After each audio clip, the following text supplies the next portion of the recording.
Everybody wants to be more effective. Everybody wants to influence other people better in many different ways. And one of the strongest ways you have is the use of body language.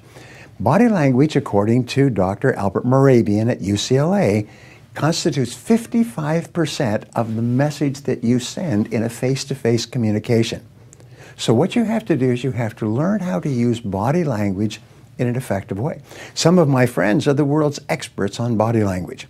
And you will find, by the way, that body language is the same in many cases worldwide. There are certain differences. In ancient times, when people met new people, especially in strange places at night and other places, they would have to be very careful because you never knew if someone was dangerous. So what they would do is they would open up their hands when they met a new person. Today we shake hands, and we shake hands with the sword hand. We shake hands with the gun hand. This is to show the other person that there is no weapon hidden. When we open up both hands, it shows that we have no weapons.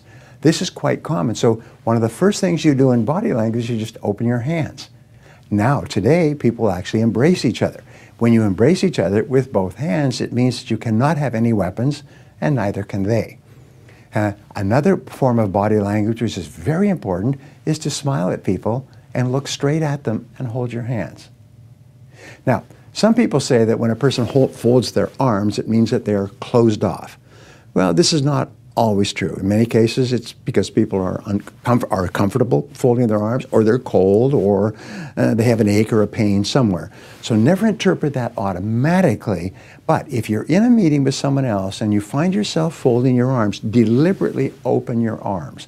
When you open your arms, what you say is, I am open to what you are saying. I'm open to your message. When you close your arms, it can be misinterpreted. Now, another form of body language is nodding and smiling. It's just leaning slightly forward and nodding and smiling. You see, in psychology, we always pay the most attention to people who we most value. You can remember being in a situation where somebody says something and you immediately jump up, you immediately lean forward, you're immediately engaged in the conversation.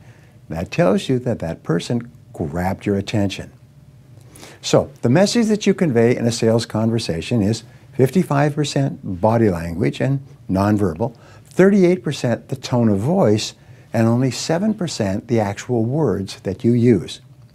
Remember, Maya Angelou said that people will forget everything that you said in a conversation, but they'll never forget the way that you made them feel. So, a form of body language you can use is to stand straight when you talk. Stand straight, open your eyes, look directly at the person, smile, and shake hands firmly to show them that you're happy to be here, that you're happy to meet them. I remember a man in my seminar, and he was from India, and he was saying to me that he was really concerned because he really knew his subject well, he understood his product or service, but when he met a new customer, the new customer would lose interest almost immediately in talking to him. Well, when I shook hands with him, his handshake was like a wet fish. His hand just hung there like it was dead from the elbow down. And I'd lived in India for long, long periods of time.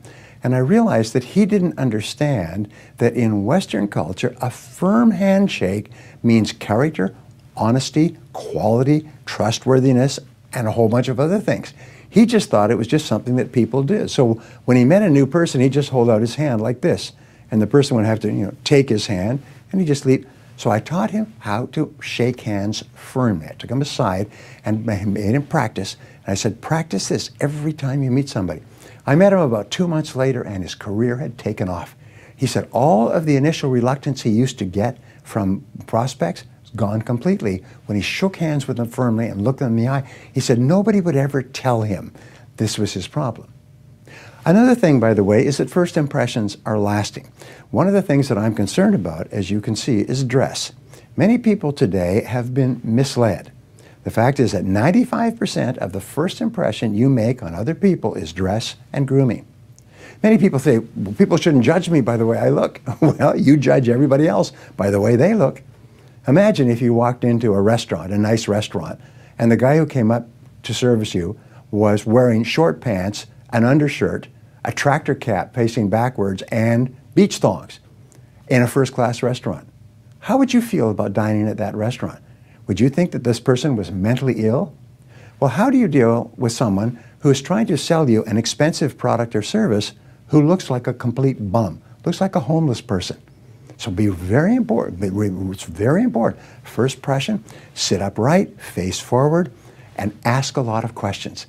The very best form of body language is to ask really good questions and lean forward and listen closely to the answers and nod and smile and agree. And if you'll do that, you'll make a tremendous impression on other people, especially a first impression. So thank you for watching. What's the one action that you're going to take from now on to use your body language more effectively? Are you going to open your eyes, shake hands firmly, smile, tell people you're happy to be with them, ask them questions, and listen closely? Leave a comment below. And until next time, remember that only you are responsible for your success. Whatever you're achieving is coming from your own actions and your own behavior.